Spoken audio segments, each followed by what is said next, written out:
மே மாதம் 2ஆம் திகதி அமெரிக்க ஈரான் போர் எப்போ வேணாலும் திரும்பவும் ஆரம்பிக்கலாம் அப்படின்றத ஈரானுடைய ராணுவம் உத்தியோகபூர்வமா அறிவிச்சிருக்காங்க. ஜெர்மன்ல இருந்து கிட்டத்தட்ட 5000க்கும் அதிகமான ராணுவ வீரர்களை அமெரிக்கா மீளப்படுறாங்க. இது ஒரு பெரிய பரபரப்பை இப்பொழுது ஐரோப்பிய பாதுகாப்புல ஏற்படுத்தும் அப்படின்ற மாதிரி சொல்லப்படுது. இலங்கையில போன மாசம் மட்டும் 20 கோடி டாலர்களுக்கு வாகன இறக்குமதி நடந்திருக்கு. அமெரிக்காவுக்கும் ஈரானுக்குமான இந்த போர் நிறுத்தமானது மிக விரைவில் முடிவுக்குள்ள வந்து அது போராக மீண்டும் மாறும் என்ற ஒரு கட்டத்துக்குள்ள ரெண்டு பக்கமுமே இப்பொழுது அவங்களுடைய நிலைப்பாடை தெரிவிச்சிருக்காங்க. குறிப்பா ஈரானிய அரசு அல்லது ஈரானிய ராணுவம் குறிப்பிட்ட விடயம் இறுதியாக சொன்ன விஷயம்னு சொன்னா, அமெரிக்கா எப்பொழுது வேணாலும் ஈரானை தாக்குகின்ற முயற்சிகள்ல இருக்கிறாங்க. அதற்கு நாங்க முற்றுமுழுதான தயார்படுத்தல்கள்ல இருக்கிறோம். அது மட்டும் இல்லாம கடந்த 2 நாளைக்கு முதல்ல ஈரானால முன்வைக்கப்பட்ட அல்லது முன்மொழியப்பட்ட புதிய பேச்சுவார்த்தை ஒப்பந்தத்தை அமெரிக்கா முற்றுமுழுதாக மறுத்திருக்காங்க. அமெரிக்காவுடைய ஜனாதிபதி டொனால்ட் ட்ரம்ப் அதை ஏற்றுக்கொள்ள முடியாத நிபந்தனைகளை அவர்கள் தந்திருக்கிறார்கள் என்று அந்த நிபந்தனையை முற்றாக மறுத்திருக்கிறாரு. அதை நிராகரித்திருக்காரு. எனவே இந்த நிராகரிப்புக்கு பிறகு ஈரானிய ராணுவம் வெளியிட்ட முதல் தகவல் இதுதான். அமெரிக்கா எப்பொழுது வேணாலும் எங்களை தாக்க போறாங்க. அதுக்கு நாங்கள் தயாராக இருக்கிறோம். அமெரிக்கா இப்பொழுது எந்த முயற்சிகளை எடுத்தாலும் அதற்கு நாங்கள் தடையாக இருப்போம். அல்லது எந்த விதமான முட்டாள்தனமான முயற்சிகளை அமெரிக்கா எடுத்தாலும் அதற்கு நாங்க மிகப்பெரிய அளவிலான பதிலடி கொடுப்போம் அப்படின்ற ஒரு நிலைப்பாட்டில் இப்பொழுது ஈரானுடைய இராணுவத்தினுடைய அறிவித்தல்கள் வந்திருக்கு. இந்த முன்மொழிவு எப்படி இருந்தது, எந்த மாதிரியான நிபந்தனைகளை ஈரான் அமெரிக்காவுக்கு கொண்டு போனது என்ற தகவலும் இன்று நாளில் வெளியாக இருக்கு. அதாவது ஹூமூஸ் கால்வாயை முற்றுமுழுதாக திறப்பது, அமெரிக்கா தங்களுடைய கடல் பகுதியில் ஏற்படுத்தியிருக்கின்ற தடைகளை நீக்குவது, இது ரெண்டும் தான் பிரதானமாக இருந்தது. அணு ஆயுதம் தொடர்பாகவோ அல்லது யுரேனிய செறிவூட்டல்கள் தொடர்பாகவோ எந்த நிபந்தனைகளோ எந்த பேச்சுவார்த்தைகளுக்குமான இடமோ அந்த நிபந்தனைகள் அல்லது புதிய முன்மொழிவுல இல்லை அப்படின்றதால அமெரிக்கா அதை முற்றுமுழுதாக நிராகரித்திருக்காங்க. ஈரான் என்ன சொல்றாங்கன்னு சொன்னா, இப்பொழுது ஒரு சுமூகமான நிலைக்கு வருவதற்காகத்தான் நாங்கள் இந்த ரெண்டு விஷயத்தையும், முக்கியமாக இப்பொழுது தேவைப்படுகின்ற ரெண்டு விஷயத்தையும் கொண்டு போனோம். அந்த யுரேனியம் செறிவூட்டுறது அல்லது அணு ஆயுதம் தொடர்பான விஷயங்களை பிறகு நாங்க அதை பார்த்துக் கொள்ளலாம். எனவே ஒரு நிபந்தனைக்குள்ள வந்ததுக்கு பிறகு அது தொடர்பாக பேசலாம்ன்றதுக்காக தான் நாங்கள் அதை கொண்டு போகல என்ற மாதிரி சொல்லியிருக்காங்க. ஆனால் அமெரிக்கா என்ன சொல்றாங்கன்னா, இது எல்லாத்தையும் விட இதுதான் முக்கியம். நீங்க யுரேனியம் செறிவூட்டக்கூடாது, அணு ஆயுதம் தயாரிக்க கூடாதுன்றதான் நிலைப்பாடே. இதுல ஏதாவது உடன்படிக்கை எட்டப்பட்டால் மாத்திரம்தான் பேச்சுவார்த்தைக்கு இடம் அப்படின்ற மாதிரி தான் இப்பொழுது அமெரிக்காவுடைய நிலைப்பாடு இருக்கிறது. எனவே இது ஒரு பெரிய அளவாக சர்ச்சையை ஏற்படுத்தியிருக்கு. இப்ப மீண்டும் ஒரு பதட்டத்தை ஏற்படுத்தி இருக்கிற ஒரு மாற்றமாக மாறி இருக்கிறது. இந்த பக்கம் வச்சு பார்க்கும்போது சர்வதேச ரீதியில சொல்லப்படுகின்ற மிக முக்கியமான கணிப்பு என்னன்னு சொன்னா, ரெண்டு தரப்புமே இப்பொழுது போருக்கான தயார்படுத்தல் தான் செய்யறாங்க. இந்த தகவல்கள் வெளியானதுக்கு பிறகு அமெரிக்க ஜனாதிபதி டொனால்ட் ட்ரம்ப் அவர்கள் குறிப்பிட்ட தகவல், ஈரான் எப்பொழுது வேணாலும் சரணடையும். அந்த அளவுக்கு ஈரானுக்கு அழுத்தம் கொடுக்கப்பட்டிருக்கிறது, அழுத்தம் கொடுக்கப்படும், இன்னும் அந்த அழுத்தம் அதிகரிக்கப்படும் என்ற தகவலையும் வெளியிட்டிருக்காரு. இந்த மாதிரி தான் ஒவ்வொரு பக்கமும் தங்களுடைய கருத்துக்களை வெளியிட ஆரம்பித்திருக்காங்க. இன்னும் பலதரப்பட்ட நிபந்தனைகளை தொடர்ச்சியாக அமெரிக்கா முன்வைத்து கொண்டே இருக்கிறாங்க. ஹோமூஸ் கால்வாய் வழியாக செல்லுகின்ற எந்த நாட்டு கப்பலாக இருந்தாலும், எந்த நிறுவனத்துக்கு சொந்தமான கப்பலாக இருந்தாலும் ஈரானுக்கு கட்டணம் செலுத்தி தான் அந்த கப்பல்கள் ஹோமூஸ் வழியாக வெளியேறுகிறது அல்லது பயணம் செய்கிறது என்ற தகவல்கள் உறுதிப்படுத்தப்பட்ட அந்த கப்பல் முற்றுமுழுதாக அமெரிக்காவால் தடை செய்யப்படும் என்ற தகவல் வெளியிட்டிருக்காங்க. இந்த மாதிரி பலதரப்பட்ட நெருக்கடிகளை பல நாடுகளுக்கும் கொடுக்க ஆரம்பித்திருக்காங்க, பல நிறுவனங்களுடைய கப்பல்களுக்கும் கொடுக்க ஆரம்பித்திருக்காங்க. இதனால இன்னும் கப்பல் போக்குவரத்து மிகப்பெரிய அளவிலான தாமதங்களை ஏற்படுத்தும் அப்படின்ற மாதிரி சொல்லப்பட்டிருக்கிறது. இதோட இன்னொரு முக்கியமான விஷயம், இது சர்வதேச ரீதியில பெரிய அளவாக பேசப்படுற ஒரு விஷயம். அதாவது சீனா ஈரானோடு வைத்திருக்கின்ற எண்ணெய் வியாபாரம் அல்ல அவங்களோடு இருக்கின்ற வியாபார தொடர்புகள் இப்பொழுது அமெரிக்கா அதை பெரிய அளவாக குறிவைத்திருக்காங்க. சீனாவுடைய நிறுவன கப்பல்களா இருக்கட்டும், சீனாவுடைய கப்பல்களையும் குறிவைக்கின்ற ஒரு நிலைப்பாட்டில் இருக்கிறாங்க அப்படின்ற மாதிரி இப்பொழுது பேசப்படுது. இது ஒரு பெரிய அளவாக சீனாவை பதற்றமடைய செய்திருக்கிறது. கொஞ்சம் அவங்களும் இதோடு இணைந்து கொள்ளக்கூடிய ஒரு சந்தர்ப்பத்தை உருவாக்கக்கூடிய வகையிலான நடவடிக்கைகளாக இது இருக்கு அப்படின்ற மாதிரி சர்வதேச ரீதியில சொல்லப்படுது. காரணம் சொன்னா, இப்பொழுது ஈரானோடு வர்த்தகத்துல அல்லது எண்ணெய் வர்த்தகத்துல இருந்த மிகப்பெரிய அளவான கொள்வனவு நாடாக இருந்தது சீனா தான். 90% எண்ணெய்களை ஈரான்ட்டிருந்து அவங்க தான் வாங்கினாங்க. காரணம், அமெரிக்கா ஈரானோடு வர்த்தகத்தில் இடம்பெறக்கூடாது என்று பல நாடுகளுக்கு தடை விதிச்சதால வேற எந்த நாடுகளும் ஈரான்ட்ட எண்ணெய் வாங்குறது இல்லை. ஆனால் அந்த யுத்தம் தொடங்கினதிலிருந்து ஒரு மாச காலத்துக்கு அந்த மாதிரி ஒரு தளர்வு ஏற்படுத்தப்பட்டது. ஆனால் பல நாடுகள் அதை வாங்கினாங்க. ஆனால் அது இப்பொழுது அமுல்ல இருக்கா இல்லையான்ற ஒரு பெரிய கேள்வி இருக்கு. ஆனாலும் சீனாவுக்கான எண்ணெய் வர்த்தகம் அவங்க தொடர்ச்சியாக நடத்தி கொண்டு தான் இருந்தாங்க. இந்த அடிப்படையில இப்பொழுது வழங்கப்பட்டிருக்கின்ற அமெரிக்காவால விதிக்கப்பட்டிருக்கின்ற கடற்படை தடையால இது பெரிய அளவாக பாதிக்கப்பட்டிருக்கு. சீனாவுடைய எண்ணெய் வளத்துல அல்லது எண்ணெய் உற்பத்தியில பெரிய பாதிப்பை ஏற்படுத்தி இருப்பதாக சொல்லப்படுது. இந்த அடிப்படையில இப்பொழுது சீனாவுடைய யுத்த கப்பல்களை ஹோர்முஸ் கால்வாய் பாதுகாப்புக்காக அனுப்புறதுக்கு சீனா திட்டமிட்டு வருவதாக சர்வதேச ரீதியில பேசப்படுது. உத்தியோகபூர்வமா இன்னும் சீனா பக்கமாகவோ அல்லது உத்தியோகபூர்வமான செய்திகளை ஒரு சில சர்வதேச ஊடகங்கள் இந்த செய்தியை வெளியிட்டிருக்காங்க. அதாவது இப்பொழுது போருக்காக அல்ல, அமெரிக்காவோடு நேரடியாக சண்டை போடுவதற்காக அல்ல, தங்களுடைய எண்ணெய் கப்பல்களை பாதுகாப்பான முறையில கொண்டு செல்வதற்கும் கொண்டு வருவதற்குமாக இந்த யுத்த கப்பல்கள் அங்கு அனுப்பப்பட திட்டமிடப்படுவதாக சொல்லப்படுது. இது ஒரு பெரிய ஒரு பாதிப்பை அப்படி ஏற்படுத்தும். அதை அப்படி அனுப்பினாங்கன்னா பெரிய அளவான ஒரு பாதிப்பை ஏற்படுத்த வாய்ப்புகள் இருக்கு. சில வேளையில அமெரிக்க போர்க்கப்பல்களுக்கும் சீனாவுடைய போர்க்கப்பல்களுக்கும் இடையில முறுகல் ஏற்படலாம் என்ற மாதிரியும் சொல்லப்படுது. சீனா இது தொடர்பான பலதரப்பட்ட கருத்துக்களை கொஞ்சம் கொஞ்சமாக வெளியிட ஆரம்பித்திருக்காங்க. இது ஒரு பக்கம் இப்பொழுது நடந்து கொண்டு வர ஒரு தகவலாக மாறி இருக்கிறது.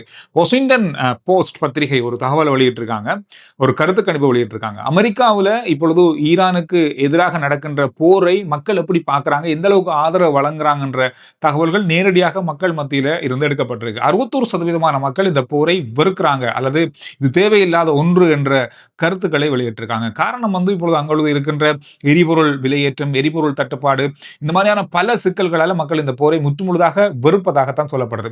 இதுல இன்னும் ஒரு முக்கியமான அறிவித்தலை அமெரிக்காவுடைய விமான சேவை நிறுவனம் ஒன்று அறிவித்திருக்காங்க. அதாவது உள்ளூர் சேவை நிறுவனம் ஒன்று தங்களுடைய சேவைகளை தற்காலிகமாக இடைநிறுத்த வேண்டிய நிலைக்கு தள்ளப்பட்டுள்ளதாக சொல்லியிருக்காங்க. காரணம் எரிபொருள் விலையேற்றம், எரிபொருள் தட்டுப்பாடு, அதாவது விமானங்களுக்கான எரிபொருள் தட்டுப்பாடு இருப்பதால பல விமான சேவைகளை முற்றுமுழுதாக நாங்கள் நிறுத்துகிறோம் என்ற தகவலை வெளியிட்டிருக்காங்க. இது அமெரிக்காவுக்குள்ளேயே.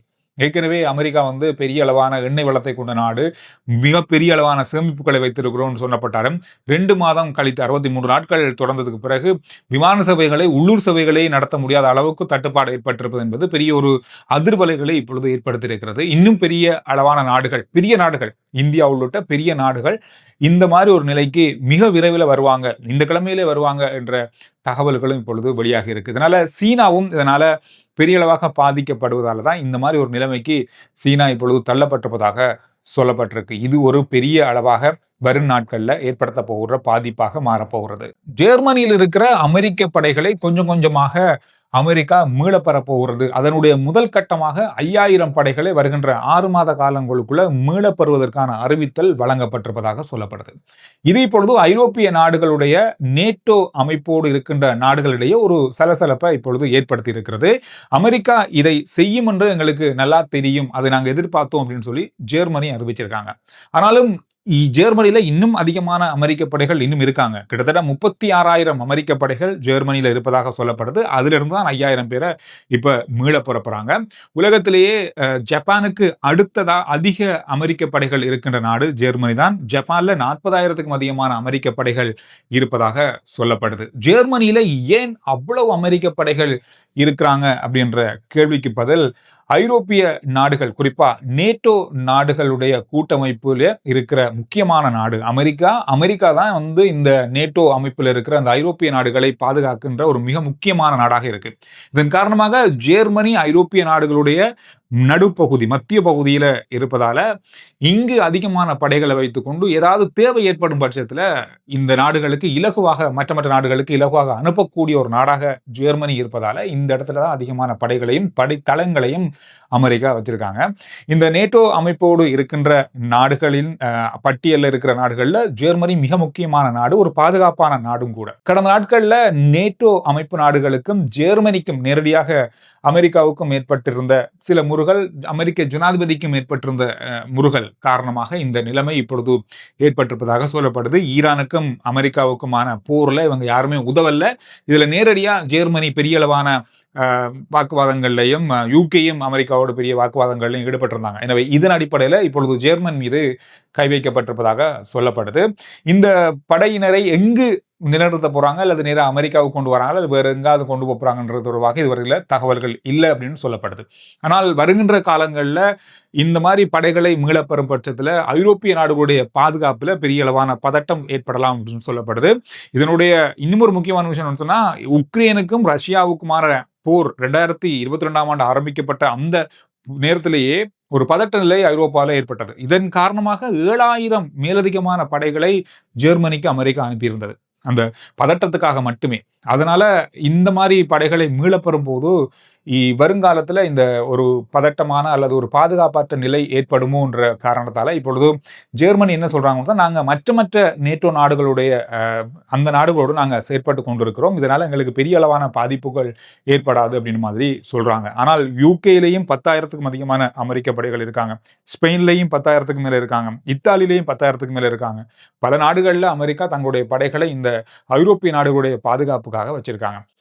போர் நடக்குமா இல்லையா அப்படின்றதெல்லாம் ஒரு பக்கம் இருந்தாலும், நடந்தால் இதனுடைய முன் ஏற்பாடாகத்தான் ஐரோப்பிய நாடுகளை பாதுகாப்பதற்கு இந்த படைகள் அங்கு நிறுத்தப்பட்டிருப்பதாக சொல்லப்படுது. ஒரு நேரத்துல குளிர்கால போர் நடந்த காலத்துல அமெரிக்கா ஜெர்மனியில மட்டுமே 2,50,000க்கும் அதிகமான படைகளை வைத்திருந்ததாக சொல்லப்படுது. அரசாங்கம் மிக முக்கியமான ஒரு நிலைப்பாட்டை கொண்டு வந்திருக்காங்க. ஒரு புதிய நடைமுறையை கொண்டு வரதுக்கான ஆலோசனைகள் இப்பொழுது நடந்து வருவதாக சொல்லப்படுது. அதாவது வெளிநாடு செல்லுகின்ற புத்த துறவிகள் இப்பொழுது வெளிநாடு செல்வதாக இருந்தால் மகாநாயக்கர்களுடைய அனுமதி பெறப்பட வேண்டும் என்ற கட்டாயம் கொண்டு வரப்பட போகுது. ஏற்கனவே இந்த நடைமுறை இருந்தது, ஆனால் இப்பொழுது கொஞ்சம் கொஞ்சமாக அது விலக்களிக்கப்பட்டு இப்பொழுது யார் வேணாலும் போகலாம், எப்பொழுது வேணாலும் போகலாம் என்ற நிலை ஏற்பட்டிருக்கிறது.